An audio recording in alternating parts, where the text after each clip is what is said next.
Hi, I'm Wade from Thoroughbred Diesel. I'm here with Charlie Fish, the owner of KC Turbos, and we're going to be talking to you today about the Warlock kit.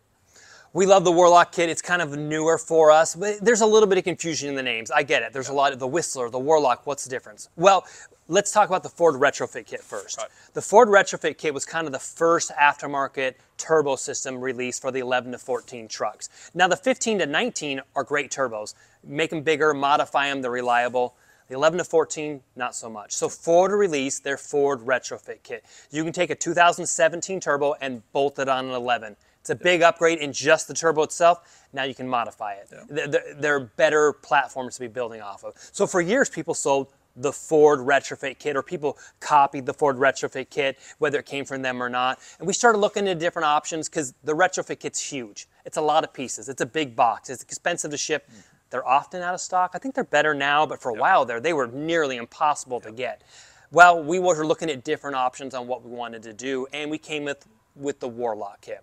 So the Warlock is similar like under the Ford Retrofit kit, but it's more like a drop-in turbocharger, because the Ford Retrofit kit had exhaust manifolds, downpipe, all sorts of parts you need to change. It was more labor intensive. It was easy to get confused. This is basically like under a drop-in turbocharger, because you're not changing all those components. Yeah. No matter what kit you get, there's products that are marketed as drop-in, but they're not really drop-in because you're changing the pedestal, you're changing coolant line, you're changing intake booth, you're changing some. They're all kits to a certain extent. But the Warlock kit is our version of the upgraded turbo for the 11 to 14. It's easier to install than the Retrofit kit.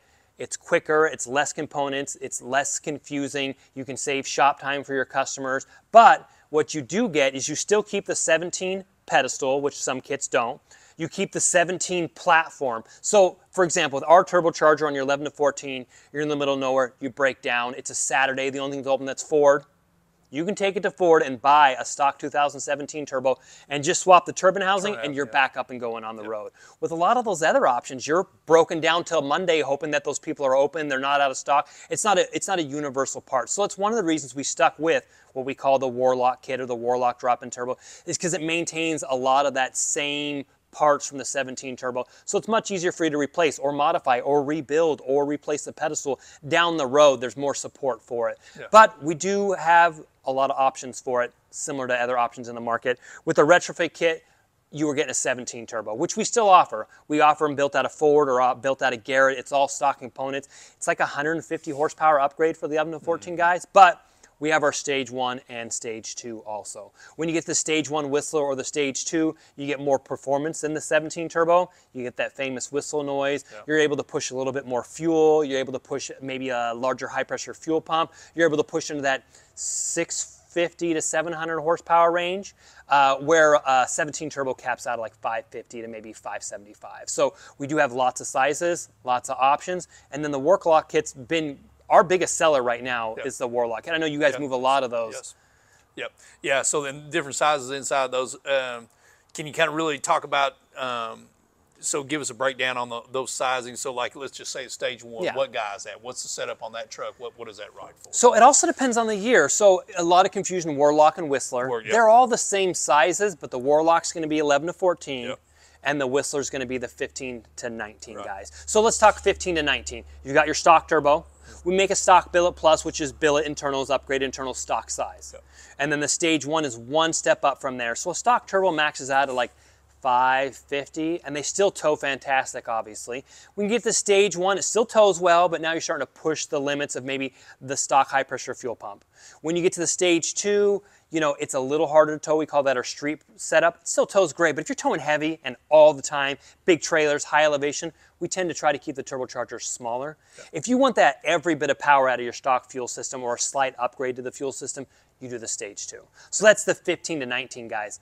Well, the 11 to 14 come with a smaller high pressure fuel pump. So there's no reason to go over a Stage 1, our Warlock Stage 1, if you're keeping the stock high pressure fuel pump, because you just don't have enough fuel like the 15 to 19 guys. Yeah. So the Stage 2 pushes the stock fuel pump to the max, but you could do a stroker pump and still run the Stage 2 and gain a little bit of power. Okay. But there's no reason to do a Stage 2 on an 11 to 14 because you just don't have the fuel there. You're gaining the lag and losing a little bit of towing ability for no extra power. So a lot of it's fueling. So The 15 to 19 stock turbos, or just the basic Warlock kit, or we call it the F250 turbo in the Warlock kit, is great for like 550 horsepower on stockish fueling.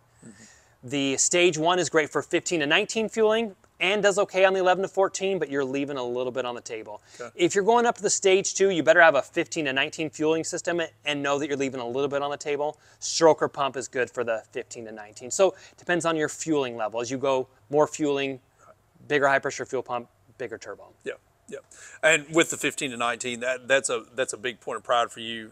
You know, as long as you got 11 to 14 turbine housing, you can slap 17 to 19 charger in it, you're up and running. So much easier. You can try other options easier. You can buy replacement parts easier. So it's one of the reasons that we went that route, was thinking of the customer long term. Yeah, yeah. And with this conversion, and I don't think we talk about it enough, guys have got to know, you know, when you do this, you're going to have a tuning upgrade. 11 to 14 guys are going to have a tuning upgrade to do the 17, to do the. It's highly suggested. Right. I hate to say you have to have it, because there's lots of guys that installed it and ran it and they're like, it runs great. I don't run any tuning. I've had other people that struggle. One of the big things is the transmission strategy. Yeah. So on the 11 to 14 turbos, they were tiny. Yeah. And they would drive down the road at like 1,100 to 1,300 RPMs. And some people said they would tow at like 1,300 RPMs. You're not doing that in a 15 to 19 truck. Ford has revamped the transmission calibration, bumped up the shift points a little bit to stay in the power band of the bigger turbos. So at minimum for the 11 to 14, you want a calibration from a 15 to 19 truck. Yeah. Get the 15 to 19 turbo tables on there. Get the 15 to 19 trans strategy to make it run better. Yeah. But to take full potential of most any aftermarket turbo, you really do need to utilize the proper tuning. And unfortunately, there's a lot of bad tuning options out there. You know, a lot of guys in their backyard copying files, pasting them on there. So the tuning can be a little tough for some people to dial in. And this turbo works 100% emissions on with trucks? Oh yeah. Everything good to go? Yeah, we've got 49 state legal SEMA certification on it. I'm waiting for the paper, but we've already passed all the tests. And we're going for CARB next. So it does work with emissions compliant tuning on. If you're in a country that doesn't have emissions, or you know, you're building a 100% race truck, not street trucks that are also race trucks. It'll work with emissions off, but we built it specifically for emissions on trucks. Awesome. Charlie Fish, KC Turbos. If you guys got any questions about KC Turbos, just give us a call. And Charlie, we appreciate you coming up. Hey, thanks for having us out. Thanks, man.